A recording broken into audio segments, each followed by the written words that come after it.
तो सर अब gun shot की जो बात करते हैं sir, gun shot injury sir medical emergency है, बट आप उसको पेशेंट को किस समय क्या हुआ है, स्पॉट पर अगर वो एक्सपायर कर गया है, नथिंग कैन बी डू। अगर पेशेंट कॉन्शियस है उसको तुरंत आप लेकर के वहां पर हॉस्पिटल आइए, दूसरा कोई ऑप्शन नहीं है सर। अच्छा, इसमें एक बड़ा लफड़ा रहता है सर, इसकी अगर अपडेट्स हो तो बताएंगे कि केस वगैरह का, प्रशासन वगैरह का, पुलिस वगैरह का, तो सरकारी में तो उतना टेंशन नहीं होता है, प्राइवेट हॉस्पिटल वाले कई बार डरते हैं लेने में, और लोगों को भी लगता है कि प्राइवेट में जाएंगे लेगा कि नहीं लेगा, क्या इसके नियम से? बिल्कुल बिल्कुल बिल्कुल। तो इसमें सर क्या है कि गवर्नमेंट का अब पूरा नियम बदलाव हो चुका है सर।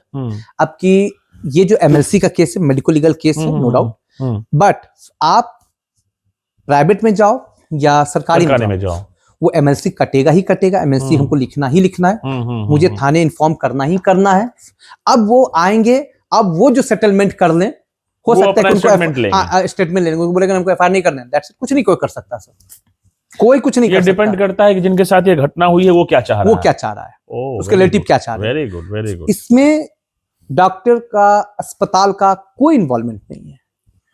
पुलिस हमसे एक सवाल नहीं कर सकती कि आपके पास क्यों आया, कैसे आया, आपने इसका इलाज क्यों किया, पहले हमको इन्फॉर्म क्यों नहीं किया। वो नहीं, हम चाहे तो इन्फॉर्म आपको करेंगे 2 दिन के बाद करेंगे, क्योंकि first patient first, then after I will inform you, otherwise no need. हमको पहले देखना है, पहले और अगर जिसके साथ घटना हुई है वो इन्फॉर्म करना चाहते तो वो कर सकते, कोई दिक्कत नहीं, कर सकते हैं। लेकिन पहले मैं पेशेंट को देखूंगा, पेशेंट मेरा स्टेबल हो गया, बढ़िया है, मैं आपको इन्फॉर्म करूंगा।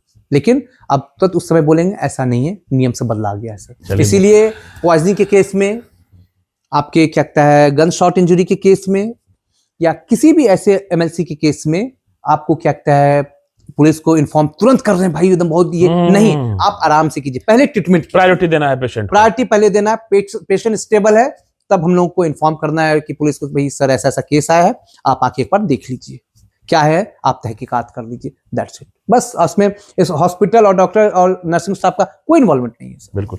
डॉक्टर साहब, आप भी इसी समाज से आते हैं, हम लोग भी इसी समाज से आते हैं, यहीं पले बढ़े हैं, जी, और भारत की कल्चर सभ्यता को समझते हैं, बिहार की कल्चर को समझते हैं, मुंगेर की कल्चर को समझते हैं। क्या आपको कभी ऐसा लगता है कि लोगों में जागरूकता की कमी की वजह से, लोगों में अनअवेयरनेस की वजह से, लोगों में केयरलेसनेस की वजह से कोई छोटी सी छोटी बीमारी कई बार मेडिकल इमरजेंसी बन जाती है? कैसे देखते हैं आप इस चीजों को कि अगर छोटी छोटी समस्या हुआ लोग बड़ा इग्नोर करते हैं, अच्छा दिखा लेंगे, अच्छा कोई बात ना, अरे कुछ नहीं, पेट में दर्द है, अरे गैस होगा, ठीक हो जाएगा, ठीक हो जाएगा, ऐसे कर करके चीजों को टालते टालते जो छोटी चीजें थी आगे चल के मेडिकल इमरजेंसी बन जाती है, जानलेवा हो जाता है।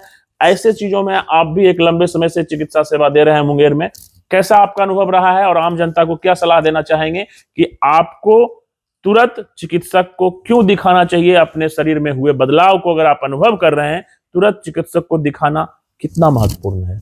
बिल्कुल सर, मैं आपको बताना चाहूंगा, स्टार्टिंग फ्रॉम हम लोग हेड टू टो करेंगे। पहला, अगर हम लोग हमारे पहले माले मतलब ब्रेन में अगर कुछ इशू आ रही है तो कंटिन्यूसली हेडेक होगा, हेडेक विथ नोजिया, ये होगा। अगर हमको परसिस्टेंट हो रहा है, इसका मतलब क्या है, हमें जाना चाहिए। बी केयरफुल, इस तरह के सिम्टम हो तुरंत दिखाइए चिकित्सक को। बिल्कुल, क्योंकि अगर ये आप अगर इग्नोर करेंगे तो it can cause medical emergency, it can convert into medical emergency. Very good. कोई भी चीजें हो एक दिन से ज्यादा नहीं। सेकंड, अब अगर हम लोग बात करें ब्रेन के बाद हम लोग आए हार्ट के लिए, हार्ट में भी सेम कंडीशन है सर, एपिगैस्ट्रिक पेन हो रहा है, कंफ्यूज हो रहे हैं, चेस्ट पेन हो रहा है, आज चलो हो जाएगा, गैस का है, ठीक है हो जाएगा, वो हो रहा है, घबराहट हो रही है, पसीना चल रहा है, अच्छा कोई बात नहीं हो जाएगा, गर्मी का मौसम है, ठंड का मौसम है, टेम्परेचर चेंज होगा, वो अगर आपको अनयूजुअल लग रहा है, आप लेट मत कीजिए, तुरंत आप जाइए, क्योंकि ये कभी भी आपको मेडिकल इमरजेंसी हो सकता है, बदल जाएगा, आप नहीं जानते, आप बिल्कुल इसमें होशियारी ना दें, आप नजदीकी चिकित्सक से मिले, अच्छे चिकित्सक से मिले जो चिकित्सक हों। बिल्कुल बिल्कुल। तीसरा, हम लोग सर देखते हैं क्या है कि ब्रेन हो गया, हार्ट हो गया, किडनी के कंडीशन में पेशाब हमको कम आ रहा है, पैर में स्वेलिंग आ रही है, हमको लगता है अरे हम लोग ज्यादा खड़े हो गए, ज्यादा चल लिए इसीलिए ऐसा हो रहा है, नहीं, पेशाब कम हो रहा है, इसका मतलब कहीं कोई दिक्कतें आ रही, पैर भी फूल रहा है, हम लोग तो डॉक्टर के पास मिले। ये सब कुछ छोटी छोटी चीजें जो वाइटल्स हमारी है, क्योंकि जैसे घर हम लोगों को रहने के लिए सर सॉरी BHK होता है, बेडरूम, किचन एंड हॉल, उसी प्रकार हम लोग को जिंदगी जीने के लिए BHK चाहिए। BHK की आवश्यकता पड़ती है, brain, heart and kidney, kidney, ये 3 की आवश्यकता है सर। वाइटल ऑर्गन्स में इस साथ 3 हैं। चीज को जो है सर हम लोगों को एकदम पूरा कॉन्शियस रूप से हम लोगों को उसकी सेवा करनी चाहिए। सर हम अपना एगो एक्सपीरियंस आपसे शेयर करना चाहते हैं। जी इन केस ऑफ पाइल्स जी बहुत सारे जी, ऐसे पेशेंट बहुत को common देखे है, हैं, बहुत common अरे है। कुछ नहीं सलाह भी लेंगे, बोलेंगे अरे कुछ नहीं, हल्का फुल्का ब्लीडिंग हो जाए, कभी कभी होता है, मेरा तो सप्ताह में एक बार होता है, फिर वो कुछ दवाई ऐसा बता दीजिए ना, नहीं चाहते हैं हम डॉक्टर को दिखाने, थोड़ा सा ना शर्म भी होता है सर, जी, वो जी, एक्चुअली पखाना के रास्ते में जी, जो प्रॉब्लम है ना, जी, बहुत जी। लोग दिखाने नहीं चाहते हैं। क्या ये पाइल्स आगे चलकर मेडिकल इमरजेंसी में परामर्श हो जी सकता है? जी जी जानलेवा भी हो सकता जी है? जी जी सर, आप तो बता इन रहे कैसे? चीजों को आप विस्तार से बताएं, जी। क्योंकि मैं हूं डेंटिस्ट, जी लेकिन समाज में घूमता हूं तो मुझे जी बहुत जी सारे लोग बिल्कुल ऐसे बिल्कुल बिल्कुल पाइल्स के बहुत सारे पेशेंट जी, हमसे सजेशन लेते जी, हैं, मैं जी, बताता भी हूं जी, डॉक्टर से संपर्क करो, जी, जी, बिल्कुल। दिखाने में बहुत लेट करते जी हैं। बिल्कुल तो बिल्कुल मैं चाहता हूं कि इस पर आप विस्तृत से बताएं कि अगर आप इन चीजों को इग्नोर करेंगे तो ये जानलेवा हो सकता है पाइल्स का प्रॉब्लम। बिल्कुल। तो इसको सर काइंडली आप जी। विस्तृत रूप से बताएं।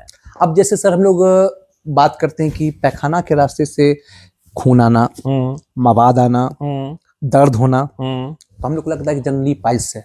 2 टाइप की इमारत, एक फिस्टुला हो सकता है या पाइल्स हो सकता है।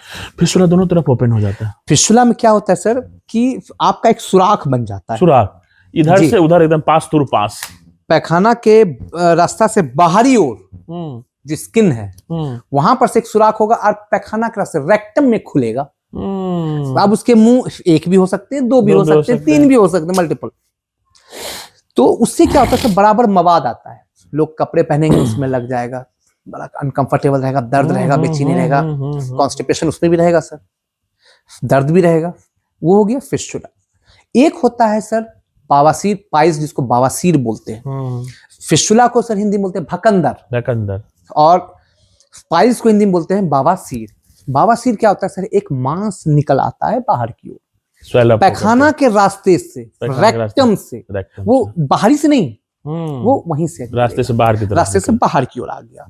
तो अब क्या है सर कि ये जो बावासीर का जो होता है, इसमें जो मांस जो बाहर आता है मस्सा टाइप का, वो 1 भी हो सकते हैं, 2 भी हो सकते हैं, हो सकता है। ठीक है। अब क्या है सर कि ये क्या करता है, कॉन्स्टिपेशन, लोग पैखाना को रोकेंगे, भाई पैखाना जाएंगे दर्द देगा।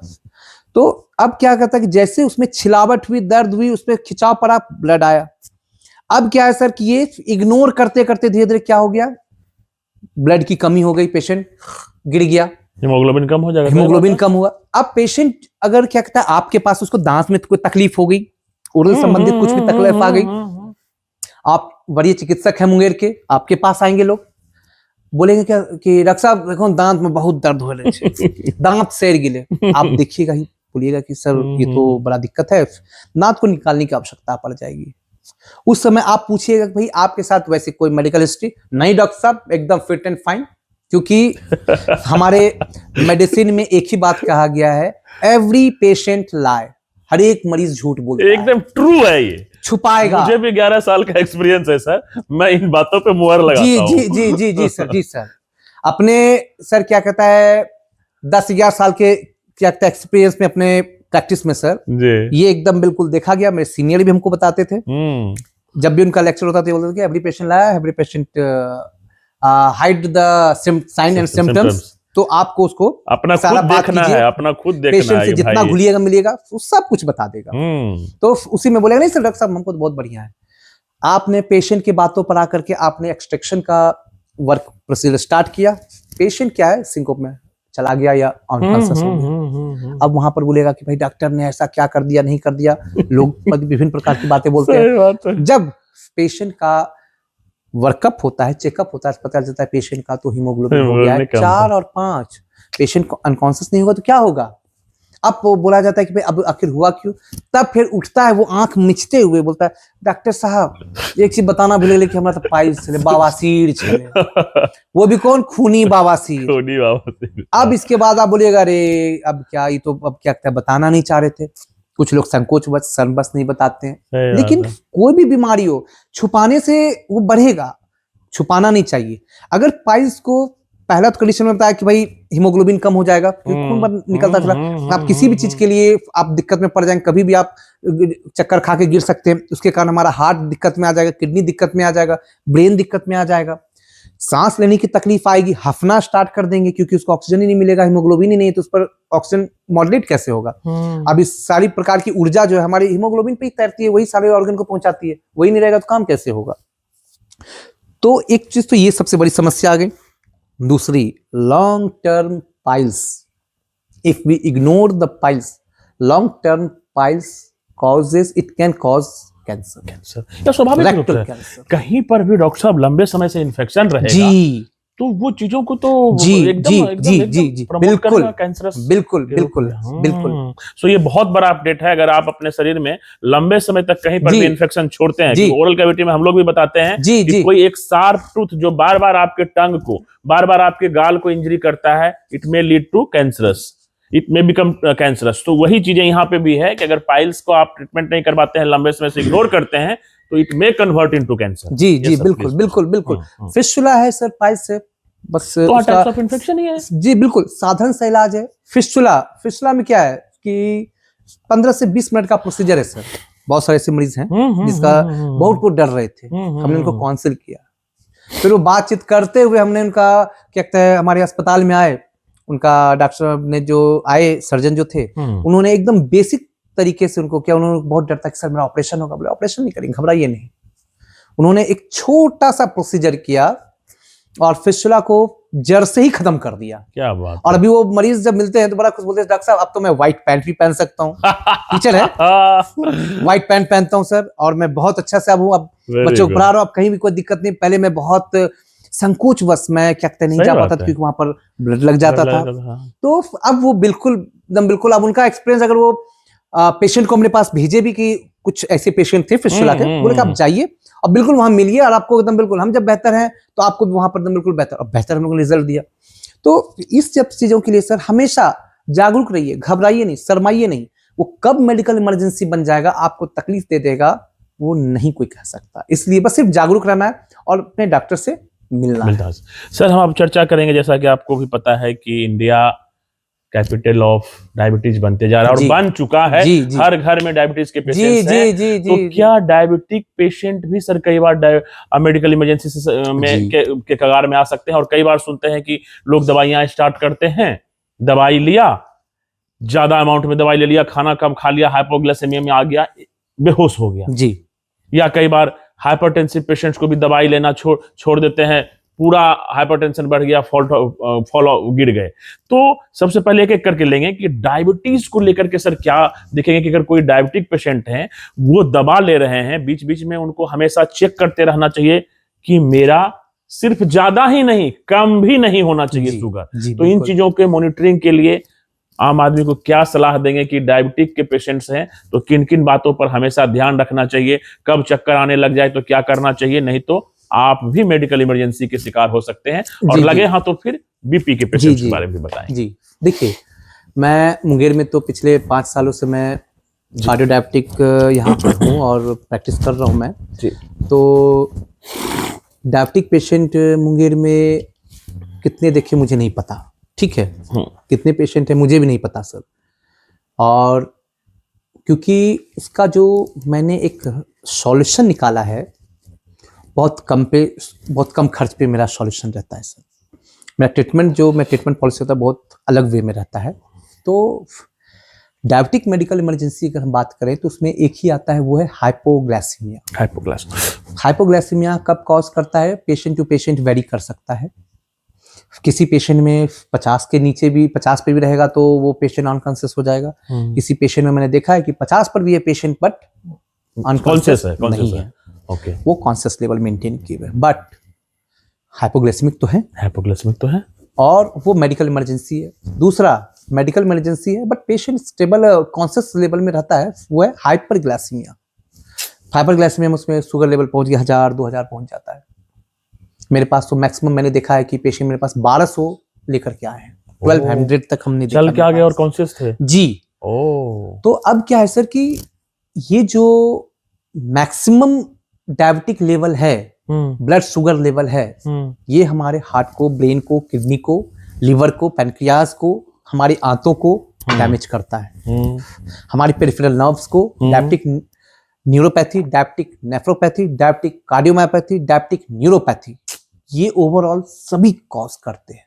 तो इसलिए आज रेटिनोपैथी भी सर के शायद? जी डायबिटिक रेटिनोपैथी, जी बिल्कुल बिल्कुल सही कहा आपने सर। और इस डायबिटिक के कारण जो हाइपर ग्लाइसेमिक, सॉरी क्या कहते हैं, जो अनकंट्रोल डायबिटिक पेशेंट होते हैं उनके ओरल संबंधी समस्याएं जुड़ी पड़ी रहती हैं। स्वाभाविक सी बात है। अब डायबिटिक लोग इसको बहुत हल्का लोग लेते हैं।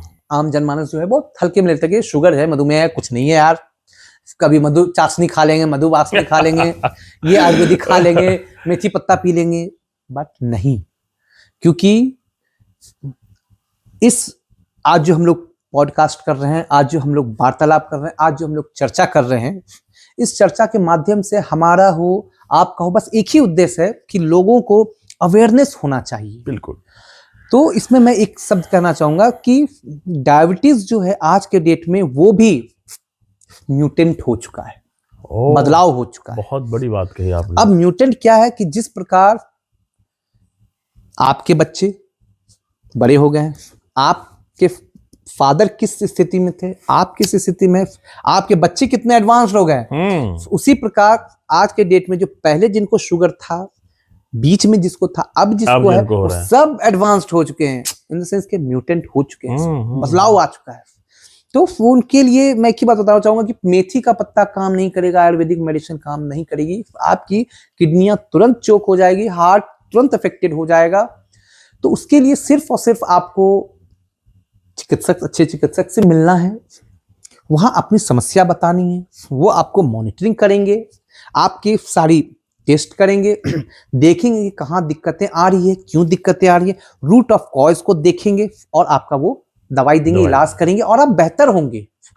कुछ चीजें ऐसी होती है कि लोगों को शुगर कहीं से करवा के आ गए, सर वहां कैंप लगा था, हमने कर लिया, देखा सर 300 आ गया सर, हम तो सर एकदम बिल्कुल खा पी रहे हैं, हमको कुछ बिल्कुल ये नहीं है सर। अब इसके बाद हम लोग बोलते हैं कि अच्छा ठीक, तो बोलते सर हमको दवा लिख दी, बोले ना, हर मरीज को दवा नहीं, सबसे पहले आप जांच करें। जांच में क्या होना चाहिए, HbA1c, kidney function test, kidney का पूरा प्रोफाइल होनी चाहिए, कितना किडनी फंक्शन में है, EGFR के साथ में यूरिन का देखना है, प्लस हमारे ब्लड में इंसुलिन लेवल की जांच करनी है कि हमारे ब्लड में इंसुलिन कितना मात्रा में बन रहा है। ये 4 चीजें अगर हम लोग देखते हैं तो हम लोग उनके डायबिटिक लेवल को, डायबिटीज को अच्छे कंट्रोल करने की क्षमता तब है। सर एक बार आम आदमी को बता देंगे कि जैसे ब्लड शुगर तो आजकल सब लोग जान गया, फास्टिंग, पीपी खाना खाने के बाद करवा लेता है। ये जो आपने बताया कि ब्लड में इंसुलिन कितना है, इस जांच को क्या कहते हैं? ये जो ब्लड जो इंसुलिन लेवल जो हम लोग देखते हैं, ये हम लोग एक टेस्ट के माध्यम से ब्लड इंसुलिन लेवल हम लोग जांच करते हैं। ठीक है। HbA1c सर ने जो बताया वो आपके 3 महीने का, जी 3 से 4 महीने का स्टोर्ड शुगर, एवरेज शुगर है। तो HbA1c का जो है वो ग्लाइसेटेड हीमोग्लोबिन है, वो किडनी फंक्शन जान ही रहे हैं, EGFR estimated glomerular filtration rate है, यूरिन जो देखते हैं हम उसको देख रहे हैं कि मेरा जो किडनी है कितनी मात्रा में यूरिन पास कर रहा है। यूरिन में शुगर अगर तो नहीं जा रहा है। किडनी ग्लूकोज अगर पास कर रहा है तो उसमें एल्ब्यूमिन प्रोटीन की मात्रा कितनी है, बैक्टीरियल की मात्रा कितनी है, तो उसके अकॉर्डिंगली हम लोग आगे फर्दर करते हैं। क्योंकि शुगर अगर है तो वहां पर बैक्टीरिया ग्रो करने में कोई देर नहीं लगा सकता है। UTI इन्फेक्शन अब क्या है कि वो जो शुगर है वो हमारे किडनी को कितना इंजर्ड किया है वो भी तो देखना जरूरी है सर। तो ये सब चीजें जो है वो हम सारा वो प्रोफाइल हम कराते हैं और मरीज को ये कराना चाहिए। बहुत लोग बोलते हैं sir blood sugar fasting PP तो देख ही ले, आप कौन चीज का जांच कराने का, बोलते इसमें इलाज ही नहीं होना। और मोस्ट ऑफ द डॉक्टर ये गलती करते हैं कि ब्लड शुगर फास्टिंग पीपी पर वो अपना इलाज करना स्टार्ट करते हैं, मरीज फिर जाएगा सर हम बढ़ गिले, सर हम घट गिले, लेकिन एक स्टेबल नहीं हो सकता। तो इस चीज को खासा ख्याल रखना चाहिए कि डायबिटीज को हम लोग किस रूप में और कैसे लेते हैं। सारांश में मैं ये बताना चाहूंगा व्यूअर्स को कि डायबिटीज की भी अगर आप अच्छे से ख्याल नहीं रखेंगे, बीच बीच में डॉक्टर द्वारा बताए गए सलाह को नहीं मानेंगे और उसके साथ साथ एक बार दिखा लिए तो ऐसा नहीं कि बस हो गया, जितने दिनों में बुलाते हैं रेगुलर इंटरवल में नहीं मिलते रहिएगा तो डायबिटीज एक दिन मेडिकल इमरजेंसी का रूप ले सकता है। बिल्कुल मेडिकल इमरजेंसी का रूप बिल्कुल लेता है सर। क्यों? क्योंकि मेरे पास सर अभी पेशेंट जो है वो starting from 7 years of the age से है, 7 साल के बच्चों से। टाइप 1 डायबिटीज भी है मेरे पास, पेशेंट आते हैं 7 साल से स्टार्ट है सर, 7 साल के भी है, 11 साल का भी है, इंसुलिन 22 साल, डिपेंडेंट, वो इंसुलिन डिपेंडेंट टाइप 1 में है सर। टाइप 1 में, अब टाइप 2 जो है वो आम दैट लोग इज हैं। नॉट इंसुलिन डिपेंडेंट, यस वो इंसुलिन डिपेंडेंट वो नहीं है। और इसके बाद क्या है, फिर टाइप 3, टाइप 4, टाइप 5 वो अलग टाइप की है। बट अभी जो बेसिकली हम लोग जो तौर पे देख रहे हैं वो टाइप 1 और टाइप 2।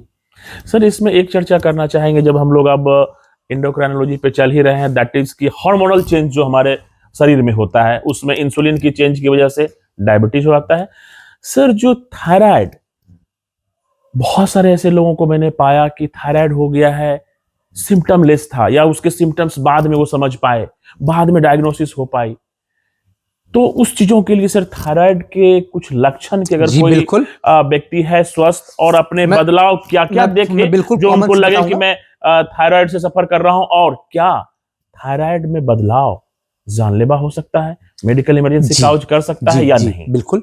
अब मैं इसमें कुछ थोड़ा चीज बताऊंगा कि कोई भी पेशेंट आज सर हम लोग मेडिकल इमरजेंसी पर चर्चा कर रहे जी, हैं, तो हर चीजों को थोड़ा जी, थोड़ा जी, टच जी, करेंगे, बिल्कुल, और बिल्कुल। सिर्फ ये जानेंगे कि क्या ये चीजों में इग्नोरेंस जी, मेडिकल इमरजेंसी का जी, रूप ले जी, सकता बिल्कुल, है कि बिल्कुल, नहीं? बिल्कुल हाँ, सर। हाँ, हाँ। अब जैसे थायराइड को हम लोग देखते हैं, तो अब थायराइड में हो सकता है किसी को हाइपोथायराइडिज्म हो या हाइपोथायराइडिज्म हो, ठीक है।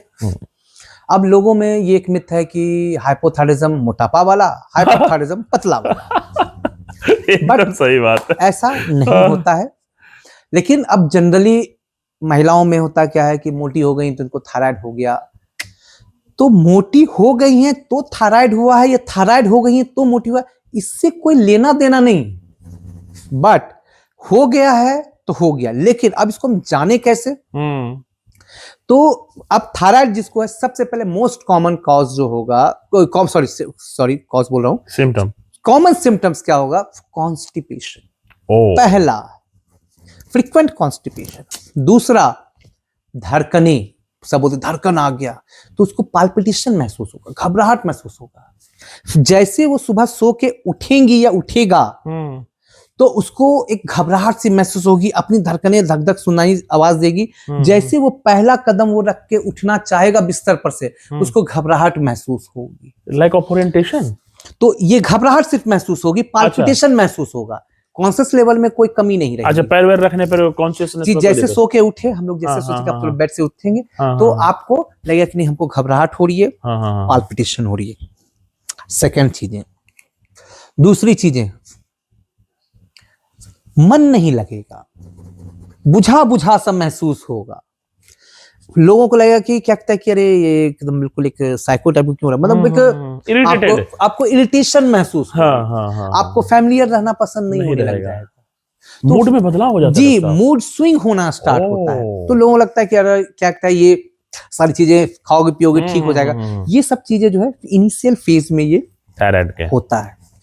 तो अब ये जो थायराइड की चीजें जो है, ये सब चीजें अपने चिकित्सक से मिलेंगे और आपको इस चीज की सलाह मिलेगी। लेकिन अगर थायराइड को अगर हम लोग इग्नोर कर देते, जैसे जितना सिम्टम आपने बताया, अगर हम चीजों को लोग जाने जी और इस पर एक्शन नहीं लिए, एक्शन लेने का मतलब चिकित्सक को नहीं दिखाया जी, तो अब क्या अगर अगर हम लोग इग्नोर करते हैं जी, अगर हम लोग अगर इग्नोर कर देते हैं तो ये जो मैंने बताया कि पाल्पिटेशन, घबराहट जो होने लग गई, ये लॉन्ग टर्म तक होगी और हमारे हार्ट मसल्स को वो वीक करेगा, हमारे हार्ट पे भी दिक्कत करेगा। अब ये थायराइड में अगर ये थायराइड अगर हो रहा है, हाइपोथायराइडिज्म कॉज कर रहा है, हाइपोथायराइडिज्म कॉज कर रहा है, तो इसका मतलब हमारा जो थायराइड ग्लैंड है कहीं न कहीं उसकी जो फंक्शनल है उसमें कमी आ रही है, या वो पर हाइपर एक्टिव हो रहा है। तो उस कंडीशन में क्या होता है कि हमारा थायराइड ग्लैंड, वहां पर कैल्शियम का बनावट ज्यादा होता है, कैल्शियम का बनना, तो उस समय वहां पर कैल्शियम लेवल भी कमी आएगी, विटामिन D3 लेवल भी कमी आएगी। इसका मतलब क्या है, हमारा लीवर जो है वो कहीं ना कहीं कंपनसेट होगा, कैल्शियम बनाना, विटामिन D3 बनाने में सहयोग कम देना स्टार्ट होगा, हमारी भूख कम लगनी स्टार्ट होगी, मेटाबॉलिज्म स्लो पड़ जाएगा। तो ये मल्टीपल ऑर्गन को ये इन्वॉल्व करना स्टार्ट करता है। तो इसलिए हम लोगों है कि यहाँ पर आपको थायराइड की आपको विशेष रूप से आपको ख्याल रखनी पड़ेगी। डॉक्टर साहब, जिनका थायराइड का टेस्ट होता है, एगो होता है T3, T4, एगो TSH, थायराइड स्टिमुलेटिंग हार्मोन, ये तीनों का बैलेंस रहना जरूरी है क्या? जी, क्या क्या बिल्कुल। है चीज आम आदमी को बताएंगे? हाँ। T3 क्या, T4 और TSH? देखिए कई बार होता है क्या, कुछ लोग कहते हैं अरे T3 T4 ठीक है, TSH बदलाव है, या TSH में बदलाव है तो ऑटोमेटिक T3 अब T4 बता रहे इसमें चेंज सर, होगा। अगर मैंने क्या कहा थायराइड ग्लैंड का ही अल्ट्रेशन आ रहा है, तो अब आपने पूछ लिया तो मैं इस पर बता ही देता हूँ अच्छे से अब, हाँ, कि अगर T3 T4 और TSH ये तीनों में सामंजस्य होना चाहिए।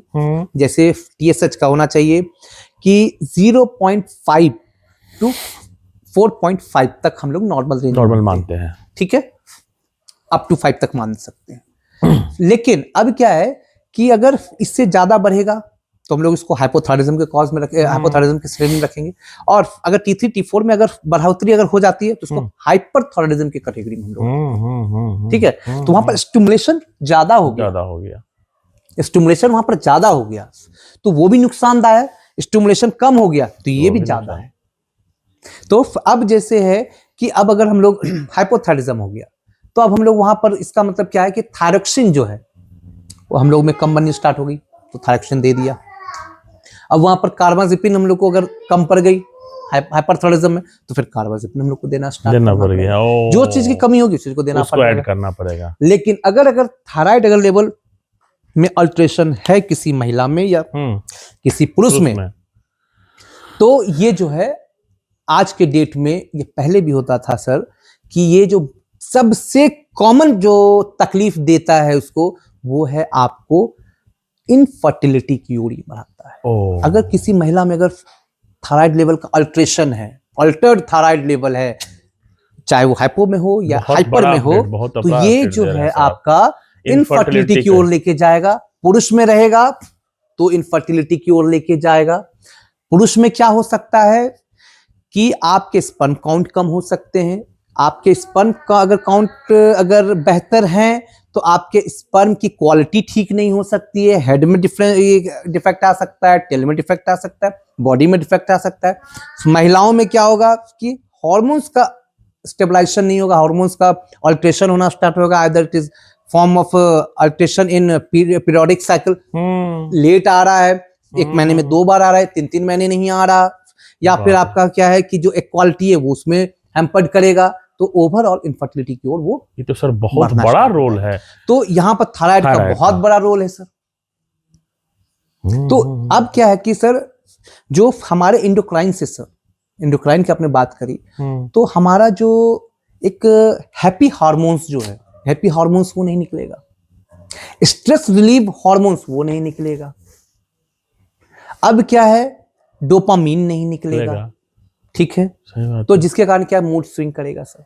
अब जब मूड स्विंग करेगा तो एस्ट्रोजन लेवल बढ़ेगा, एस्ट्रोजन लेवल कम होगा, प्रोजेस्टेरोन लेवल अब हो सकता है कि धीरे धीरे बढ़े, तो लीजिए अब क्या कीजिए, तो अब महिलाओं में, बहुत सारे महिलाओं में चिड़चिड़ापन होना स्टार्ट हो जाता है।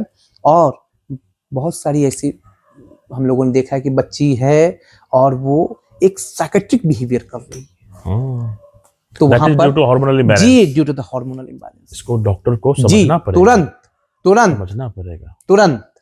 तो वहां पर जैसे आप अच्छे डॉक्टर के पास जाएंगे, वो देखता है, काउंसलिंग तो कि बस एकदम बिल्कुल लिखा, बोले लेकर के आए, तब तक दवाई लीजिए, बेहतर रहेगा। आते हैं, काउंसलिंग करते हैं, फिर आफ्टर 3 मंथ्स पेशेंट स्टेबल। अभी अपना चर्चा चल रहा था डॉक्टर साहब की ब्रेन भी वाइटल ऑर्गन है भाई, हार्ट भी लिवर ऑर्गन है, उसी कड़ी में आपने किडनी को बहुत प्राथमिकता दी थी। अब आएंगे हम लोग किडनी पे सर। जब किडनी फंक्शन टेस्ट करवाते हैं तो इसमें बहुत सारे बदलाव कई बार होते हैं। मेनली रूप से जो आज के डेट में लोग कॉन्शियस रहता है, अरे हमारा क्रिएटिनिन लेवल कितना है, मतलब किडनी मतलब क्रिएटिनिन लेवल देखना। क्या ये सिर्फ क्रिएटिनिन लेवल पर डिपेंड करता है, या उसमें और भी जो इलेक्ट्रोलाइट्स इंबैलेंस दिखाई देते हैं, नाइट्रोजन दिखाई देता है, उसमें यूरिक एसिड बदलाव दिखाई देता है, ये सब भी उतना ही इंपॉर्टेंट रोल अदा करता है, या किडनी में ज्यादातर लोग को देखते हैं क्रिएटिनिन पर डिपेंडेंट रहता है, क्रिएटिनिन इतना से इतना क्रिएटिनिन हो गया, हो सकता है अब इसको डायलिसिस की जरूरत पड़ेगी। तो क्या डायलिसिस सिर्फ किडनी में क्रिएटिनिन के बढ़ने से हो जाता है, या फिर और भी कुछ अल्टरेशन होता है, उस कंडीशन में आप डायलिसिस की ओर जाते हैं? और डायलिसिस क्या है, किडनी में किस किस प्रॉब्लम के बाद डायलिसिस करने की जरूरत पड़ती है, और क्या एक बार डायलिसिस करने के बाद पेशेंट फिर नॉर्मल होकर के अपनी नॉर्मल फिल्ट्रेशन पे आ सकता है, या क्या सच्चाई है, इसके बारे में विस्तृत जानकारी दें। क्योंकि दर्शकों को बताना चाहूंगा कि डॉक्टर साहब अपने हॉस्पिटल में हाल फिलहाल ही अभी डायलिसिस यूनिट लगाए हैं, बेहतर तरीके से चीजों को समझते हैं, लंबी समय तक सेवा दे रहे हैं। और आज के डेट में मैं हूं दंत चिकित्सक, लेकिन हम सोसाइटी में अलग अलग जगहों पर जब जाते हैं लोग हमें मेडिकल प्रॉब्लम्स भी बताते हैं, और मैंने ये नोटिस किया है कि आज के डेट में किडनी के पेशेंट्स समाज में बहुत बढ़ रहे हैं। उनको ये साझा जानकारी इनके थ्रू इसलिए भी करवा रहा हूं कि आप रिलैक्स हो जाएं कि ऐसी अगर प्रॉब्लम हुई है तो उसका सॉल्यूशन कैसे होना है, स्ट्रेस नहीं लेना है। तो किडनी के बारे में, डायलिसिस के बारे में सर विस्तृत जानकारी जी जी जी बिल्कुल। देखिए, अभी लोगों में ये मिथ है कि अब डायलिसिस कब करना है, नहीं करना है। डॉक्टर ने बोल दिया भाई डायलिसिस के लिए, तो डॉक्टर तो हो सकता है कि अब ऐसे ही बोल दिया डायलिसिस के लिए अपना बिल बनाने के लिए। ये लोगों में धारणा रहती है, बहुत सारे मिथ है। फैक्ट है। फिर पेशेंट क्या करते हैं, बोलते हैं ऐसे ठीक हो जाएगा, फिर कुछ बाबा के चक्कर में पड़ जाते हैं। कुछ बोलते हैं गर्म पानी में बैठ जाओ, कुछ बोलते हैं आयुर्वेदिक खाओ। तो अब है क्या कि उस चक्कर में वो लोग different type of the medicine लेना स्टार्ट करते हैं, वो भटक जाते हैं, स्टेरॉइड उनको दिया जाता है, फिर उसके बाद किडनी जो है वो डिटोरिएशन पे चला जाता है। एट दैट टाइम वहां पर संभलने की आवश्यकता है। वहां पर एकदम बिल्कुल क्लियर है कि डायलिसिस जो होता है एक ही कंडीशन में नहीं होता है, मल्टीपल कंडीशन में किया जा सकता है। जैसे मैं कंडीशन वाइज में बताऊंगा ना। डायलिसिस हम लोग बोल रहे हैं, हम लोग तो समझ रहे हैं, आम आदमी को एकदम डायलिसिस को तोड़ के बताइए कि डायलिसिस में होता क्या है। जी बिल्कुल। जो उसका फंक्शन जैसे किडनी का फिल्टर करने का है, उस चीजों को आप कृत्रिम सपोर्ट देकर के करवाते हैं क्या? मतलब डायलिसिस में बेसिकली होता क्या है, एक लेमन आदमी क्या समझे? मतलब डायलिसिस अगर पेशेंट मेरा जा रहा है तो बेसिकली हो क्या रहा है? देखिए, डायलिसिस क्या है कि किडनी डायलिसिस जो होता है वो बेसिकली किडनी हमारे शरीर का जितना भी कचरा फॉर्म है, कचरा जो है एक तरीके से एक्सट्रैक्शन जो है, वो जो एक्सप्रेशन के माध्यम से जो हमारे शरीर का जो वेस्ट प्रोडक्ट है, वेस्ट पार्ट जो है, वेस्ट चीजें जो है, वो हमारे यूरिन के थ्रू वो निकालता है। इसका मतलब किडनी को मान लेते हैं एक छन्ना, जैसे चायपत्ती का छन्ना है। वेरी गुड, ठीक है। वो चायपत्ती का छन्ना है। अब चायपत्ती का छन्ना हम छानते हैं तो चाय निकला, चायपत्ती ऊपर में आ गई, इसका मतलब हमने वो उसको पी लिया, पीने योग्य है। अब चायपत्ती का जो छनना है, अगर हम उसको छान रहे, वो नहीं छन रहा है, तो इसका मतलब क्या, ओवरफ्लो होना स्टार्ट हो गया, ओवरफ्लो हो जाएगा। इसका मतलब चायपत्ती का जो छनना है, प्रॉपर फंक्शन नहीं कर रहा है, उसके जितने छेद हैं, इसका मतलब वो पोर बंद हो चुका है। अब वो पोर में क्या है कि हमारे शरीर से जितने भी वेस्ट प्रोडक्ट निकल रहे थे, अब वो उस पर आ गए, उसी पे परत और वो उसको छान नहीं पा रहा, वो तो उसी पर रह गया। किडनी को उसको छान के निकाल देना था, लेकिन अब तो वो निकाल नहीं पा रहा। अब उसके साथ अच्छे बुरे सब प्रोडक्ट मिले पड़े। अब किडनी पर वहां पर क्या है कि उसका जो फंक्शन है क्या है, बस छान के निकालना, अब वो नहीं हो पा रहा। अब वहां क्या कर दिया, किडनी का फंक्शन जो है वहां पर डिटोरिएशन होने लग गया, किडनी में स्वेलिंग होने स्टार्ट हो गई, किडनी की जो इकोजेनेसिटी है वो अब डिटोरिएट कर गई। अब किडनी की जो शेप एंड साइज है उसमें डिटोरिएशन आ गई। तो ये चीज है, किडनी का मेन फंक्शन यही है, सिर्फ और सिर्फ छानना। अब डायलिसिस की नौबत तब आती है जब उसका छनना ब्लॉक हो जाता है। अब ब्लॉक किस किस कंडीशन में होता है, अब हम लोग बात करते हैं कि सबसे पहले अगर पेशेंट एक्यूट डिहाइड्रेशन में चला गया, डिहाइड्रेशन मतलब क्या, शरीर से पानी लॉस, मल्टीपल उल्टियां हो रही है, पैखाना हो रहा है, लोग को लगता है कि पैखाना तो उल्टी है तो हो रही, चले बुलाओ फलाना डॉक्टर का, चलाए तो कंपाउंडरी करे, वो बढ़िया चला दीजिए। यहीं पर वो चूक कर जाते हैं कि कौन सा फ्लूइड ऑफ चॉइस होना चाहिए उस पेशेंट में, कौन सा ट्रीटमेंट ऑफ चॉइस होना चाहिए पेशेंट में, वो तो उस कंपाउंडर हो या क्वैक प्रैक्टिशनर है उसको तो पता तो है नहीं सर। वो अन्यत्र वो देना स्टार्ट कर देते हैं। अब जो हमारे शरीर से इलेक्ट्रोलाइट है वो तो अब पैखाना पेशाब के माध्यम से निकलना स्टार्ट हो गया। अब उस कंडीशन में क्या करते हैं मरीज कि उसका इलेक्ट्रोलाइट सोडियम पोटेशियम वो भी डिटोरिएट होना स्टार्ट हो गया। अब जब डिटोरिएशन होना स्टार्ट हो गया तो पेशेंट तो वो तो ले नहीं पाया। अब क्या करती है बॉडी उसके अगेंस्ट क्या है कि पोटेशियम लेवल की डिमांड बढ़ जाती है शरीर में। अब पोटेशियम लेवल की डिमांड जब बढ़ जाती है हमारे शरीर में और हम वो दे नहीं पा रहे, तो जब हम लोग, और वो पोटेशियम क्या करता है किडनी को डैमेज कर देता है। लो सोडियम किडनी को डैमेज कर देता है।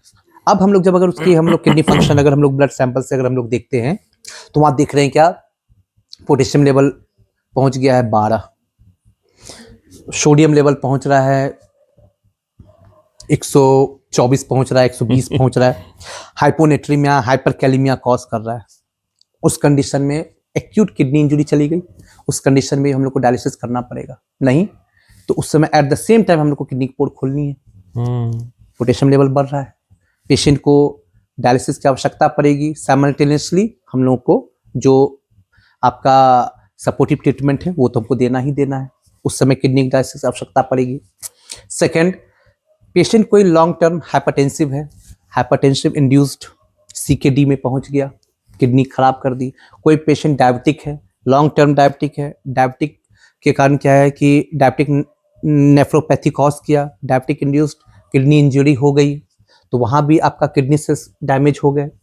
तो उस कंडीशन में क्या है आपका कि आपका क्रेटिनिन लेवल आपका बढ़ना स्टार्ट, क्योंकि फिर वही बात आ गई, छन नहीं पा रहा, तो वहाँ पर क्रेटिनिन लेवल जो है वो आपकी किडनी में ही डिपॉजिट हो पा रहा है, जो कचरा निकलना चाहिए था वो कचरा निकल नहीं पा रहा है, उस कंडीशन में भी हम लोग को डायलिसिस देना पड़ेगा। तो अब इस जो 2-3 कंडीशन जो मैंने बताया, बेसिकली पेशेंट में ये सब चीजें आमतौर पे देखने को मिलता है। तो अब क्या है कि इस कंडीशन में जो डायलिसिस होता है, किडनी को हम लोग सफाई करते हैं, उसके अंदर जो प्रेजेंट जो कचरे हैं in the form of creatinine, in the form of urea, इसको हम लोग को सफाई करना है। अब पोटेशियम लेवल बढ़ गया, हम लोग जब तक अगर किडनी को हम तुरंत इंस्टेंट अगर नहीं खोलेंगे तो वो नहीं निकलेगा, और उस समय क्या किडनी को हम वापस रिवर्स भी कर सकते हैं।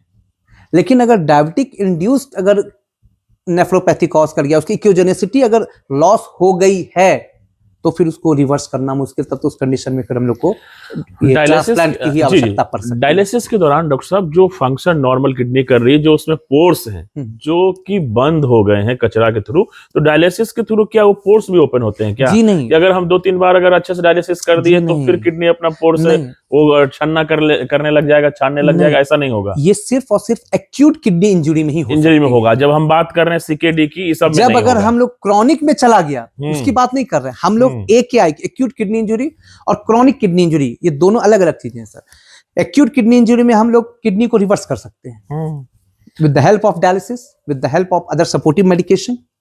लेकिन क्रॉनिक किडनी डिजीज में हमारे पास 1 से 2 ही ऑप्शन रहता है। फर्स्ट ऑप्शन क्या है, आप आइदर हम लोगों को पेशेंट को एडवाइस करना पड़ता है कि आप ये ट्रांसप्लांट कराइए। सेकंड क्या है कि जब तक ट्रांसप्लांट नहीं हुआ है डायलिसिस के थ्रू रहिए, या जब तक नहीं हो पा रहा है, क्योंकि दूसरा कोई ऑप्शन है नहीं, क्योंकि आपका जो क्रेटिनिन लेवल है वो आपको छन नहीं पा रहा और आपकी किडनी में ही वो रह जा रहा है, जिसके कारण आपकी किडनी फंक्शन EGFR, आपकी ग्लोमेरुलर फिल्ट्रेशन रेट जो है वो कम हो गई है, वो हैम्पर्ड हो रही है, डिटोरिएट हो रही है। तो जिसके कारण क्या है कि हमको वहां पर आपको देना ही पड़ेगा। किडनी से संबंधित सर लास्ट क्वेश्चन, कितना क्रिएटिनिन लेवल लगभग बढ़ जाता है तो हम ये माने कि पेशेंट को, क्रॉनिक केस की बात कर रहा हूँ, क्रॉनिक में, हाँ, सीकेडी के पेशेंट्स को कितना क्रिएटिनिन लेवल चला जाएगा ऊपर ताकि उसको अब डायलिसिस की जरूरत पड़ेगी? देखिए सर, यहाँ पर क्या है देखना है, यहाँ पर कि जो सीकेडी के मरीज होते हैं उसमें अगर 3, 4, 5 तक भी डायलिसिस की आवश्यकता नहीं पड़ सकती है। अगर यूरिया अगर मेरा बेहतर है रिपोर्ट में, अगर मेरा यूरिया कंट्रोल में है, तो हम लोग वहां पर अगर सिर्फ क्रेटिनिन बढ़ी हुई है तो उसमें हो सकता है कि हम लोग ना दें, उसको एडवाइस ना करें। पेशेंट सिम्टोमेटिक बेहतर है, चलिए ठीक है। अगर हमारा क्रेटिनिन लेवल अगर 2-3 पर है, यूरिया अगर 1-150 पहुंचा हुआ है, पेशेंट सिम्टोमेटिक बेहतर है, तो हम लोग सिम्टोमेटिक ट्रीटमेंट पर रखते हैं, उसको हम लोग कोई आवश्यकता नहीं। लेकिन अगर यूरिया क्रिएट दोनों अगर बढ़ने के एकदम बिल्कुल उसका जो ग्राफ है वो अगर बढ़ने पर आ गया है, बढ़ रहा है, पेशेंट सिम्टोमेटिक हो रहा है, तो पेशेंट को हम लोग फर्स्ट लाइन ऑफ ट्रीटमेंट के लिए हम लोग एडवाइस करते हैं, either he should go through the transplant, otherwise आपको डायलिसिस पे रहना पड़ेगा। एक तो हो गया क्रोनिक किडनी डिजीज के कारण, सीकेडी के कारण ये सब बदलाव आते हैं। क्या फॉर अ टाइम पीरियड के लिए किडनी में हुए इन्फेक्शन, किसी भी तरीके से हुए इन्फेक्शन के कारण भी ये सारे अल्टरेशन दिख सकते हैं? जी बिल्कुल, कि भाई नाइट्रोजन पोटेशियम में सारे बदलाव, क्रिएटिनिन में बदलाव, बिल्कुल फॉर अ टाइम पीरियड के लिए, और अगर आप प्रॉपर एंटीबायोटिक कवरेज करते हैं तो वो सारी चीजें नॉर्मल हो सकती है। जी बिल्कुल बिल्कुल, तो ये डॉक्टर को डायग्नोसिस करना है कि क्या हो रहा है। जी अगर बिंग टाइम ऑफ पीरियड अगर किडनी में इन्फेक्शन हुआ है तो वहां पर एक्यूट किडनी इंजरी होती है, और उसको हम लोग मेडिकेशन के थ्रू हम लोग उसको, जो कि आपने पूर्व में बताया है कि सीवियर डिहाइड्रेशन से भी ये चीजें हो सकती है। उसके मल्टीपल कॉज होते हैं, सीवियर डिहाइड्रेशन हुआ या बैक्टीरियल कॉज हो गया, ये सब के कारण हम लोग उसको रिवर्स कर सकते हैं। और इसके बाद पेशेंट को, अब उसके एक और कारण है, जैसे अगर पेशेंट को यूरेटिक कैल्कुलाई है, मल्टीपल कैल्कुलाई है, वहां पर ऑब्स्ट्रक्शन हुआ तो निगेटिव आपका प्रेशर बढ़ेगा, तो वहां पर किडनी में स्वेलिंग आएगी, वहां पर भी दिक्कत आपको आएगा। ठीक है, क्योंकि वहां पर तो जो छन के हमारे ब्लैडर में आना है वो तो छन के आ नहीं पा रहा, तो वापस हमारे किडनी में निगेटिव आपका क्या कहता है वहां पर आपके जा रहा है। ठीक है, तो वहां पर आपका क्या है कि किडनी में वहां स्वेलिंग होनी स्टार्ट हो जाएगी। 3 वाइटल ऑर्गन्स के बारे में हम लोग विशेष चर्चा कर लिए हैं, ब्रेन, हार्ट और किडनी। जी, डॉक्टर जी, साहब जी। 2-3 और बच गए हैं जिसको हम बहुत फास्ट में खींचेंगे, जिसमें एक लीवर भी है, जी फेफड़ा जी भी जी है। जी बिल्कुल एक बिल्कुल। चिकित्सक के नाते कैसा महसूस करते हैं डॉक्टर साहब कि अगर जैसे बोलते हैं ना मल्टीपल ऑर्गन फेलियर में जी पेशेंट जाने जी लग जी जाता जी है, जी जी तो ऐसा कंडीशंस कब आता है? मल्टीपल फेलियर ऑर्गन्स का क्या जी सिर्फ अगर कोई हेल्दी व्यक्ति का एक ऑर्गन में इंफेक्शन हुआ, उसको इग्नोरेंस किया, तो वही इंफेक्शन क्या दूसरे इंफेक्शन को जी अंदर अंदर बिल्कुल कर सकता है बिल्कुल डैमेज, बिल्कुल। और फिर मल्टीपल फेलियर ऑर्गन में जाने लग जाता है। जी तो ऐसे में क्या देखते हैं कि अगर किसी को, मैं ये मानूं कि हार्ट की दिक्कत है, जी तो वो हार्ट से उसके किडनी प्रभावित हो सकते जी हैं, बिल्कुल उसका लंग्स प्रभावित हो सकता है, बिल्कुल उसका लीवर प्रभावित हो जी सकता है। जी मैं तो बता ऐसे रहा में पेशेंट्स को कॉन्शियस रहने की आवश्यकता जी है। जी बिल्कुल, जैसे मैं तो बता एक रहा बार सर ये कंडीशंस के बारे में बता दें कि मल्टीपल जो ऑर्गन फेलियर की कंडीशंस होती है, वो कहां पर लोग इग्नोरेंस कर देते हैं जागरूकता की कमी की वजह से, जो ये कंडीशंस आ जाता है। मैं बता रहा हूँ। जैसे मैंने अभी इससे पहले हम लोगों ने इस पर चर्चा की थी कि जैसे कोई पेशेंट को अगर हार्ट अटैक आया, उन्होंने उसको इग्नोर कर दिया, तो मैंने कहा था ना कि हार्ट के फंक्शन को बचाना रहता है। अब हार्ट का फंक्शन डिटोरिएट कर जाएगा, तो अब क्या है कि किडनी डिटोरिएट होगी ही होगी। अब हार्ट का फंक्शन जब डिटोरिएट होगा, तो जस्ट उसका भाई है फेफड़ा, वो भी डिटोरिएट होगा ही। अब मल्टीपल ऑर्गन फेलियर यहाँ पर चला गया। ऐसे केसेस में जी, बड़ा अब पेशेंट जो है, कोई अगर सीओपीडी का मरीज है, ठीक है सर, सीओपीडी, और इसके बाद फिर क्या है कि पेशेंट अब लॉन्ग टर्म, अब सीओपीडी है तो बेचारा का फेफड़ा तो वैसे भी इंजर्ड है। अब वहां पर क्या है कि पेशेंट थोड़ा सा भी लापरवाही करता है, जैसे बीड़ी सिगरेट पीना स्टार्ट कर, धूम्रपान छोड़ नहीं पा रहा, या फिर स्मोकी एरिया में वो जा रहा है, ठंड के मौसम या में काफी ऐसे सीओपीडी प्लेस पेशेंट में ही आते हैं। रह रहा है जी, जहां कल कारखाने ज्यादा हैं। सबसे कॉमन सर कि आज के डेट में ठंड के मौसम में ज्यादा तो वो घूरा तापते हैं, वो क्या कहता है, लकड़ी जलाते हैं। सारे पेशेंट को बोलते हैं कि वो बंद कीजिए, वो बंद कीजिए, वो बंद कीजिए। तो वो जो आप डायरेक्ट जो धुआं जला ले रहे हैं, वो डायरेक्ट आप ले रहे हैं, आप वो जो है डायरेक्ट ले रहे हैं। Passive smoking. जी, तो अब क्या है कि अब आप ऑलरेडी सीओपीडी के मरीज हैं, अब आप मेरे पास आएंगे तो सीओपीडी तो है ही, साथ में आप अब एक्यूट ब्रेथलेसनेस के साथ में आएंगे, विद एक्यूट एक्सर्वेशन के साथ में आएंगे। फेफड़ा आपका थक रहा है, फेफड़ा जब थकेगा तो आपके हार्ट पे प्रेशर देगा ही देगा। ठीक है सर, अब क्या है, हार्ट पे प्रेशर देने का कारण क्या है कि जो हमारा जो फेफड़ा, पल्मोनरी जो आर्टरी होती है वो, और पल्मोनरी वेन, वो दोनों उल्टा काम करती है, और हार्ट का जो पल्मोनरी आर्टरी और पल्मोनरी वेन जो फेफड़ा से आ रही है, वो दोनों में जो प्यूरिफाइड जो आपके ब्लड हैं वो उल्टा वर्क करते हैं। इसमें पल्मोनरी वेन ये आपका प्यूरिफाइड ब्लड कैरी कर रही अच्छा, है, हाँ बिल्कुल बिल्कुल पल्मोनरी हाँ। आर्टरी जो है वो अनप्यूरिफाइड क्या कहते हैं ब्लड आपका कैरी कर रही है। तो जिसके कारण क्या है कि आपका हार्ट वेन आर्टरी में चला डिफरेंसेस है। जाएगा। हाँ हाँ हाँ हाँ। तो अब इसके बाद जैसे वहां पर ये दिक्कतें आएंगी, तो आपका क्या है कि आपका साइनोसिस बढ़ना स्टार्ट हो जाएगा। तो आप क्या कि हार्ट तो कंपनसेट हो ही जाएगा, तो आपको ऑलरेडी आप मल्टीपल ऑर्गन फेलियर में जाने लग हार्ट में जाएंगे। वहां पर हार्ट अटैक आया, अब फेफड़ों से रिलेटेड आ गया। अब किडनी फंक्शन अगर यहाँ डिटोरिएट करेगी, तो अब क्या करेगा कि ये तो है क्या कि जैसे किडनी फंक्शन डिटोरिएट हुआ, अब क्या है कि आपके हार्ट से जो भी ब्लड सप्लाई आ रही है, वो तो अब इसके तक तो पूर्ण रूप में पहुंच नहीं पा रही, वो नेगेटिव प्रेशर किस पर एक्सर्ट करेगा, हार्ट प्रेशर एक्सर्ट करेगा, हार्ट की फंक्शन वो डिटोरिएट करेगा। ये 3। अब अगर लीवर की समस्या किसको है, कोई अगर सिरोसिस का पेशेंट है, अब सिरोसिस का पेशेंट रहेगा, जैसे कोई अल्कोहलिक हो या नॉन अल्कोहलिक हो, तो वहां पर क्या करेगा, वो एरोटिक प्रेशर जनरेट करना स्टार्ट कर देगा। ठीक है, अब वो एरोटिक प्रेशर जनरेट करना स्टार्ट कर देगा, तो वहां पर उसको अब क्या कहते हैं, जो हाइपरटेंशन है वहां से स्टार्ट हो जाएगी। अब वहां से वो अब स्टार्ट होगी एरोटिक से, तो अब क्या करेगा, वो अब किडनी को भी डैमेज करना स्टार्ट कर देगा। तो कहने का मतलब क्या है सर कि अगर कहीं भी अगर एक ऑर्गन अगर आपका डैमेज है, अगर उसको आपने थोड़ा सा भी अगर इग्नोरेंस में डाला, तो वो क्या करेगा, अपने बाजू वाले ऑर्गन से मदद मांगेगा, और वो मदद करने के लिए असहाय है, तो वो आपका वो भी बेचारा साफ। व्यूअर्स को बताना चाहूंगा कि देखिए मेडिकल फील्ड में चर्चा करने के लिए बहुत लंबी चीजें हैं, जी। पूरा ऑर्गन को और पूरा बॉडी का अगर हम लोग चर्चा करेंगे जी, तो बहुत जी। समय लगेगा, जी, लेकिन बिल्कुल। क्योंकि आज टॉपिक हमारा मेडिकल इमरजेंसी का था तो हमारी कोशिश है कि जितनी मेडिकल इमरजेंसी है एटलीस्ट वो सारा कवर हो जाए। जी, जी, इसी जी। में डॉक्टर साहब आप लास्ट में ही आ रहे हैं, जी, जी, है ना। मेडिकल इमरजेंसी में दो इंपॉर्टेंट चीज को जानना चाहूंगा, जैसे जी। लीवर में वायरल इन्फेक्शन होता है, जी, दैट इज जी। हेपेटाइटिस बी, जी, जी, जी। और दूसरी एक और वायरल इन्फेक्शन है HIV। जी। क्या ये दोनों के पेशेंट लंबे समय तक संयमित रह करके अपने जीवन यापन कर सकते हैं, बिल्कुल। या फिर ऐसे पेशेंट्स को कॉम्प्रोमाइज्ड हम माने, या फिर इसके मतलब मेडिकल इमरजेंसीज आने के चांसेस ज्यादा रहते हैं?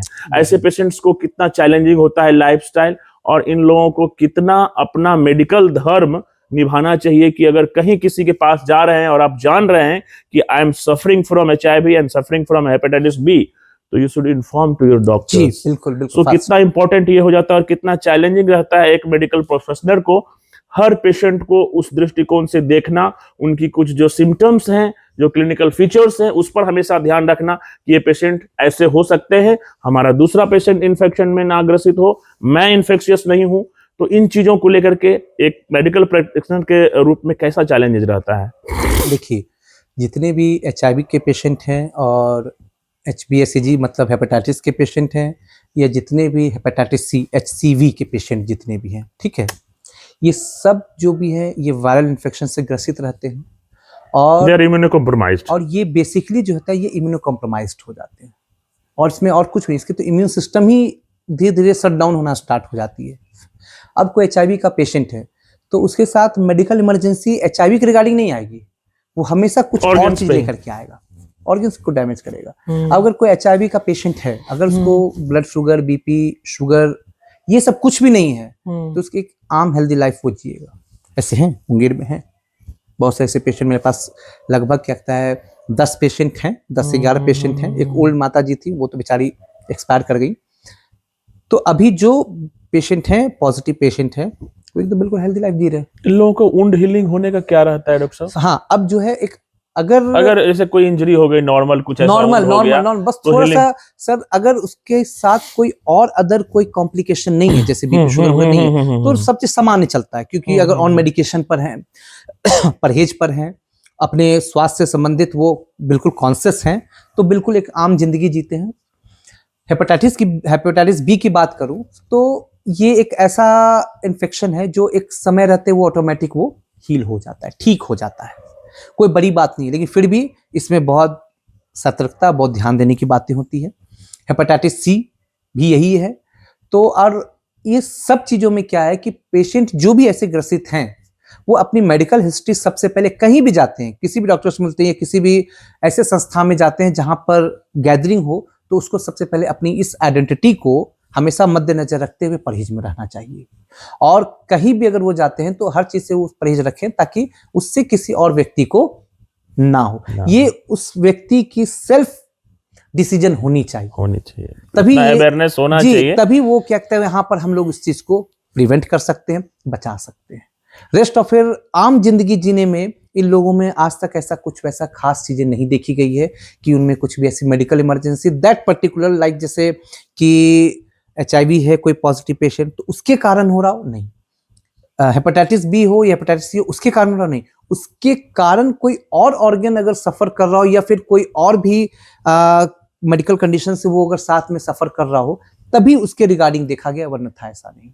इस तरह से नहीं होता जी है। जी बिल्कुल, मतलब हेपेटाइटिस बी और HIV के पेशेंट्स सामान्य जिंदगी, सामान्य जिंदगी जीते हैं, डॉक्टर के द्वारा दिए गए निर्देशों का अगर पालन करेंगे तो बिल्कुल ऐसा नहीं है कि मेडिकल इमरजेंसी में उन लोगों को। डॉक्टर साहब, अभी जितना भी हम लोगों ने मेडिकल इमरजेंसी के बारे में चर्चा करी आपके साथ, सभी को बहुत ही सादगी और कॉन्फिडेंस के साथ जिस तरीके से आपने बताया, मैं आशा करूंगा कि सोशल जंक्शन के दर्शकों के लिए बहुत लाभप्रद रहेगा और समाज के लिए बहुत ही ये ज्ञानवर्धक चीजें रहेगी, खास करके मेडिकल फील्ड में, कि आप अर्ली स्टेज में जितना भी हम लोगों ने अभी पॉडकास्ट शूट किया है, इसके अगर हम सारांश बातों पर अगर आए तो अपने स्वास्थ्य के प्रति सचेत रहना है और छोटी सी छोटी प्रॉब्लम को इग्नोर नहीं करना है, समय रहते हुए अच्छे चिकित्सक को दिखाना है, ताकि आपकी काउंसलिंग सही समय पर हो सके, आपकी अच्छी रिकवरी हो सके। जी डॉक्टर साहब अभी तो ये है ही, अब हम लोग थोड़ा सा 5-10 मिनट में आपके कुछ पर्सनल चीजों पर जी करेंगे जी बिल्कुल और लास्ट में हम लोग रैपिड फायर क्वेश्चंस करते हैं,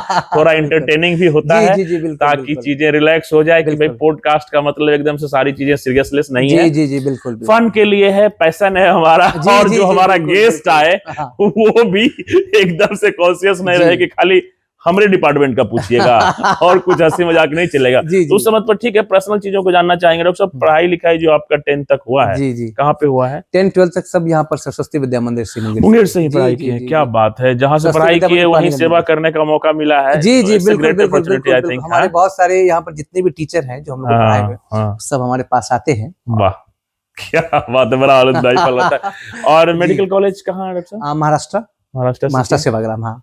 very nice, Kasturba very Gandhi nice. Medical college वहीं पर था, सॉरी जवाहरलाल मेडिकल कॉलेज। तो मुंगेर में कितने दिनों से सेवा दे रहे हैं? मुंगेर तो हम सर 2020 में हम यहाँ पर आए हुए हैं सर। 2020 से जी लगातार जी सेवा जी चल जी रही है। जी जी 2020 जिस समय कोविड आया था, तो कोविड आया था आई थिंक 22 मार्च 2020 को वहां पर पहला लॉकडाउन लगा था।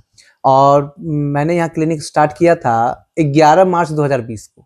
क्या बात है, चलिए, और इसके बाद डेट फिर याद है, 10 चलिए। दिन में ही फिर यहाँ लॉकडाउन लगा, बट लेकिन उस लॉकडाउन पीरियड में हमको सेवा करने का भी बहुत मौका मिला और लोगों ने भी मुझे यहाँ पर बहुत सपोर्ट भी किया और मौका भी दिया अपना इलाज करने का।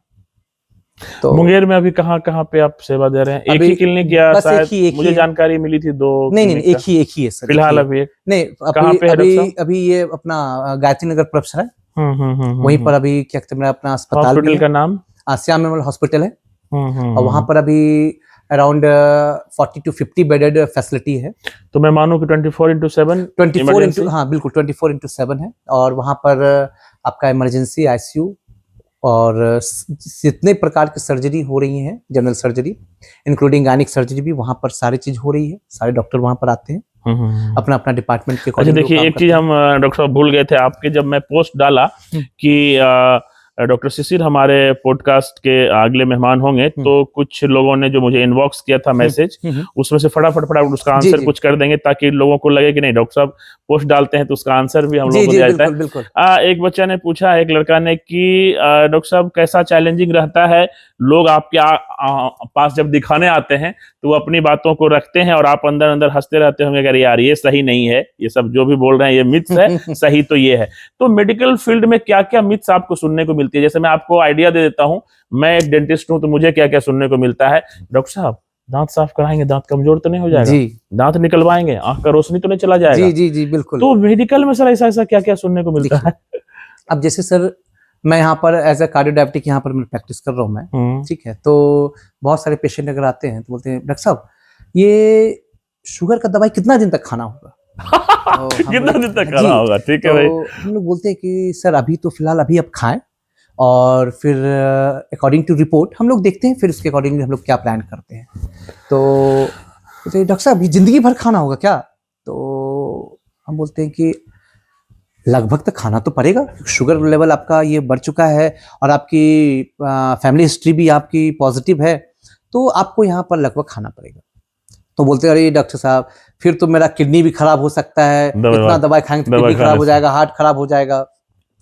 फिर हम लोग उनका थोड़ा ओरल कैविटी देख लेते हैं, भाई गुटखा भी खा रहा है, बीड़ी सिगरेट भी पी रहा है, तो हम लोग बोलते हैं जैसे गुटखा सिगरेट खा रहे हैं उससे तो ज्यादा ये नहीं करेगा, लेकिन आपको ये खाइए, आपके लिए स्वास्थ्यवर्धक है। और उसके बाद भी कई बार रिपोर्ट दिखा देंगे अब तो नॉर्मल हो गया, हाँ, अब क्यों दवा दे रहे हैं? फिर इसके बाद पेशेंट मेरे पास आते हैं 3 महीने के बाद, डॉक्टर साहब रिपोर्ट तो एकदम बिल्कुल नॉर्मल आ गया, हम देखिए 5 दिन पहले छोड़ दिए थे।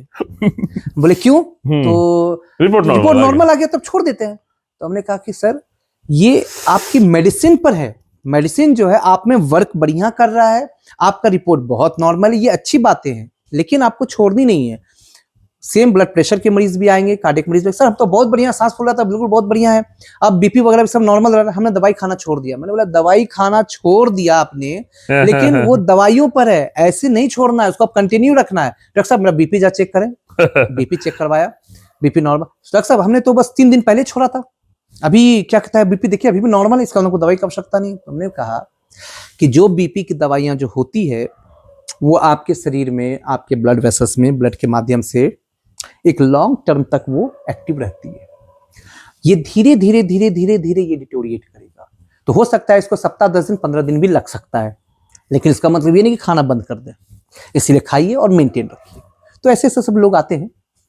एक और आपसे क्वेश्चन पूछ रहे हैं सर कि डॉक्टर एक ही होते हैं, लेकिन वो जब सरकारी में जॉब करते हैं तब उनका देखते हैं अलग व्यवहार और प्राइवेट में करते हैं तो अलग। जी हमको ज्यादातर लोगों को संतुष्टि प्राइवेटे में दिखाने में होता है। हाँ। कैसे देखते हैं सर हाँ, इस क्वेश्चन को? अब इसका सर एक लाइन में आंसर है सर, क्योंकि मैं भी क्या कहते हैं पीएससी में पोस्टेड हूँ।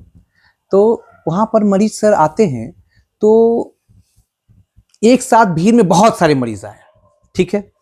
तो मरीज सरकारी में और प्राइवेट में एक ही अंतर है कि सरकारी में आते हैं तो वो अनडिसिप्लिनरी मैनर में रहते हैं, और प्राइवेट में आते हैं तो वो वेल डिसिप्लिन में रहते हैं। उनको लगता है कि नहीं फीस बहुत दिया है गौर करने तो वाली एकदम बात बिल्कुल है। हम दर्शकों डिसिप्लिन को बैठेंगे, आप- वेट बिल्कुल, करेंगे। बिल्कुल। लेकिन दर्शकों को अपडेट करना चाहेंगे कि ये बहुत बड़ी बात है, बिहेवियर जी ऑफ पेशेंट। जी, लेकिन अगर सरकारी में आ रहे हैं तो वो आएंगे, लगेगा कि भाई नहीं डॉक्टर्स आए तो तुरंत हम उनको क्या कहते हैं वहां पर देखें, मुझको तुरंत वहां पर देखा जाए और हर कुछ मेरे लिए वहां पर किया जाए। तो वहां पर वो पेशेंस लेवल नहीं हो पाता, जो कि मेन डिफरेंस है कि प्राइवेट और गवर्नमेंटल में। दूसरी बात क्या है सर कि प्राइवेट और सरकारी में ऐसा कुछ भी नहीं है। जो मरीज अगर मेरे पास अगर इमरजेंसी है तो हम उस पर उतना ही ध्यान देंगे जितना हम अदर वे में हम देखते हैं। तो वैसा कुछ नहीं, बस यहाँ पर क्या है कि पेशेंस फुल्ली। क्यों? क्योंकि हम लोग जो है सर सरकारी अस्पताल में हो या प्राइवेट हॉस्पिटल में हो, हम लोग का एक ही पॉलिसी होता है कि ट्रीटमेंट का जो पॉलिसी है वो अकॉर्डिंग टू ट्राइज है, कि जो पेशेंट सबसे ज्यादा मेडिकल इमरजेंसी की उसको अलर्टनेस की आवश्यकता है उसको हम लोग पहले देखेंगे।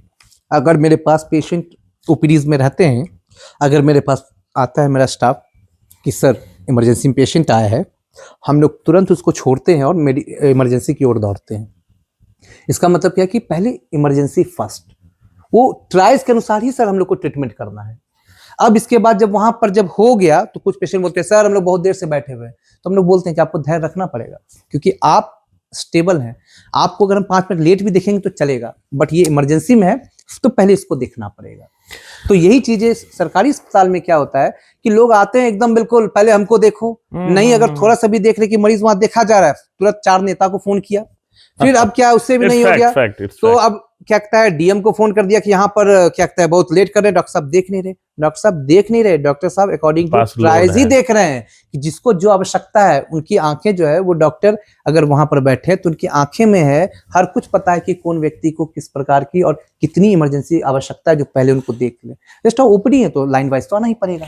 डॉक्टर साहब जिस तरीके से अपने समाज में मेडिकल प्रॉब्लम्स बढ़ रही है, हम शहरी क्षेत्र की बात करें, ग्रामीण क्षेत्र की बात करें, तो सरकार को क्यों नहीं सिलेबस में कम से कम जो फर्स्ट एड किट होता है इसको सिलेबस में लेना चाहिए, और मेडिकल इमरजेंसी में प्रयोग होने वाला सीआरपी, ये ईच एंड एवरी पर्सन को एटलीस्ट घर के 2-3 प्रमुख जो सदस्य हैं उनको इसकी जानकारी होनी चाहिए। और ये तब संभव है जब इसको स्कूल लेवल से ही एक विषय ही बना दिया जाए कि ये आप जानकारी आपको होनी चाहिए, ताकि परिवार में किसी को भी, या आप जिम्मेदार व्यक्ति कहीं बाहर ही हैं, आपके आसपास कहीं किसी को हमने देखा और मेडिकल प्रॉब्लम हो रही है, अगर आपको सीआरपी देने आता है तो आप दे सकते हैं, फर्स्ट एड किट करने आता है तो आप दे सकते हैं। तो क्या ये सिलेबस में ऐड होना चाहिए? क्या इसमें आपकी क्या राय है? जी देखिए सर, है क्या कि according to American Association of the Cardiology में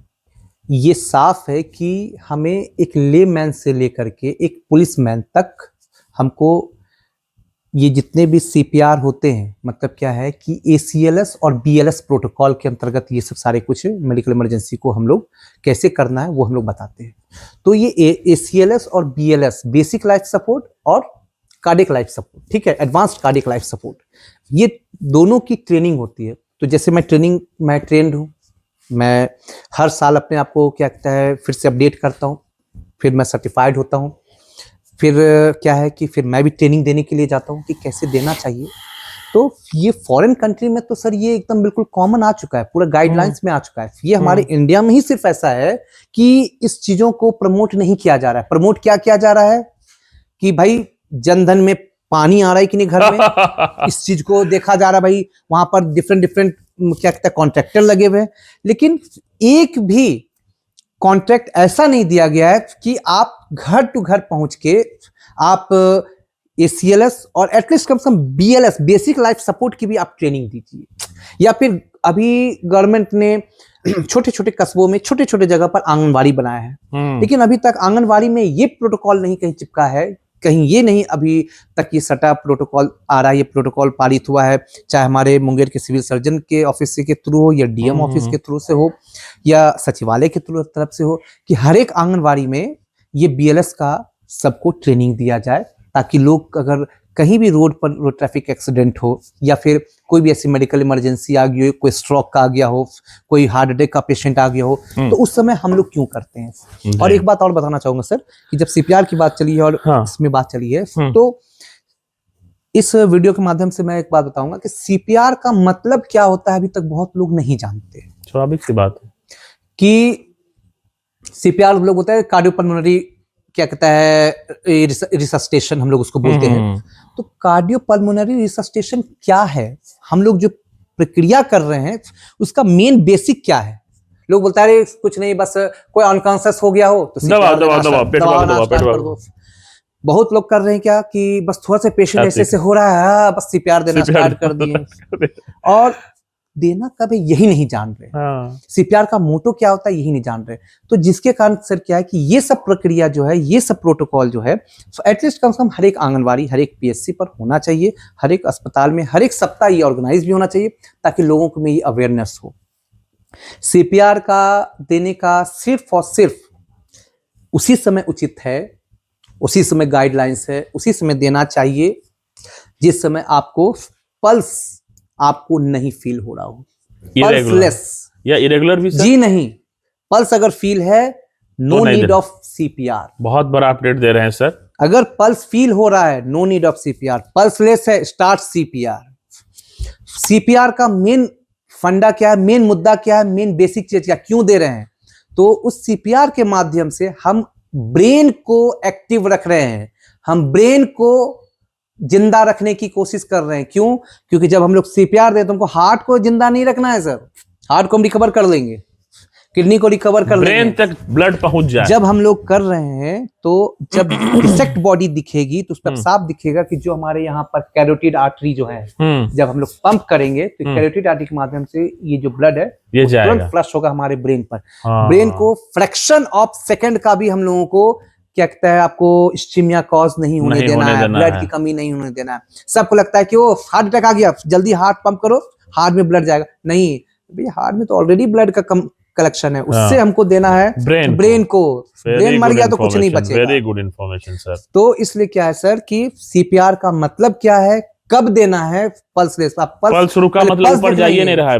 अब जब पल्स, इसका मतलब क्या, ब्लड का फ्लो जो है रुक गया है, तो ब्रेन को दो भैया। तो अब जैसे हम उसको लेटाए, हमने उसको देना स्टार्ट किया, तुम्हारे ब्रेन में ब्लड का सप्लाई जाना स्टार्ट हो गया। तो ब्रेन को मैक्सिमम टाइम तक हम जिंदा रख सकते हैं। जी, तब तक हम जिंदा रिकवर हो जाए, तब तक हम क्या तक रिकवर हो गई तो हो गई, नहीं तो फिर हम तब तक हम तुरंत हम क्या कहते हैं अपने अस्पताल लेके दौड़ेंगे। Very good. तो बेसिक चीज जो है सर, ये चीजें जो है एक्सप्लेन कोई करता ही नहीं है। Nice information sir. जो CPR है कि सबको लगता है कि अरे ऐसे होना स्टार्ट हो गया, CPR देना स्टार्ट नहीं देना है सर, आप पेशेंट को मार रहे हैं। पल्स देखो भाई, सबसे पहले पल्स देखिए, तुरंत क्या कहते हैं स्टैट लगाइए। अगर हम लोग मेडिकोज हैं तो स्टैट लगाना है तो चेक कीजिए, आपको जैसे वहां फील नहीं हो रहा है तुरंत स्टार्ट कीजिए, तब आपको क्या कहता है वहां पर सर हम लोग। Thank you so much sir. मैं ये मानता हूं कि सोशल जंक्शन के दर्शकों को मजा आने वाला है। सर का फुल पॉडकास्ट जब आप देखेंगे पूरा इंफॉर्मेशन से भरा हुआ है। सर कुछ रैपिड फायर क्वेश्चन तुरंत करेंगे। जी सर।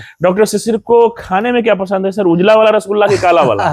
सर मीठा तो मैं बिल्कुल पसंद नहीं करता, बट हाँ नॉनवेज का बहुत। अगर हम यहाँ पर दो ऑप्शन है, उजला वाला रसगुल्ला, काला वाला रसगुल्ला, तो सर व्हाइट वाला को प्रीफर, लेस ग्लाइसेमिक इंडेक्स। जी। अच्छा, ननिहाल जाना चाहेंगे कि ससुराल? सर अभी तो सर ससुराल ही जाना पसंद करेंगे। सामने मैडम बैठी हुई है। बिल्कुल। अच्छा चलिए, बहुत अच्छा है सर। कोई फंक्शन में कोट पैंट या फिर एकदम पजामा और ये उसके ऊपर जो बंडी वंडी डालते हैं वो? सर एकदम बिल्कुल साधारण सर, एकदम पजामा साधारण में बंडी यहाँ में कुछ एकदम साधारण बिल्कुल- नहीं है, कोट पैंट और इधर ये नहीं सर, एकदम पजामा बिल्कुल, बंडी वाला। बिल्कुल बिल्कुल पजामा बंडी है सर, अपना कल्चरल भी आराम से एकदम बिल्कुल मजा भी आता है सर। और जहां जाए सर वहां पर तो वैसे भी सब चेहरे जाने पहचाने ही रहते हैं सर, इसीलिए ये प्रीफर करते हैं हम ये लोग वाला ज्यादा। प्रीफर करते जी हैं। बिल्कुल। देश घूमना, विदेश घूमना, सर, घूमने में अगर घूमना सर दोनों दोनों जगह दोनों प्रीफर है। एक जगह जाने के लिए बोलेंगे तो सर पहले अपना देसी सर पूरा घूमना चाहेंगे। वाइफ की गर्लफ्रेंड? नहीं नहीं सर, वाइफ के साथ ही सर। एकदम तुरंत आंसर लिया। Thank you so much sir, so nice of you. Thank you so आपके much, साथ sir. पॉडकास्ट में। और हम ये मानते हैं कि आप इसी तरीके से, इसी एनर्जी से समाज सेवा और देश हित में मेडिकल क्षेत्र में अच्छा करें, ताकि ये जानकर मुझे बहुत खुशी हुई कि मुंगेर से ही पढ़ाई लिखाई हुई है, मुंगेर में सेवा दे रहे हैं। और इस पॉडकास्ट के थ्रू जो एक छोटा सा प्रयास हमारा है लोगों में अपने स्वास्थ्य के प्रति जागरूकता बढ़ाना, वो आपके यहाँ आने से जो इसको बोलते हैं ना, 4 चांद लग जाना, जी। सोने पे सुहागा हो जाना, जी, जी। वही चीज आज मैं फील किया हूँ। जी, और बहुत-बहुत धन्यवाद सर। दर्शक निश्चित तौर पर आनंद लेंगे, ये मेरा अनुभव रहा है। जी, जी, बिल्कुल, बहुत सारा पॉडकास्ट अभी शूट किया हूँ, लेकिन उसमें से one of the most happiest और इंजॉयबल मेरा ये पॉडकास्ट रहा है। सो जल्दी ही इसको हम लोग रिलीज करेंगे। जी जी बिल्कुल। And thank you so much sir, and all the best for future. Thank you sir, thank you Okay, sir. कितना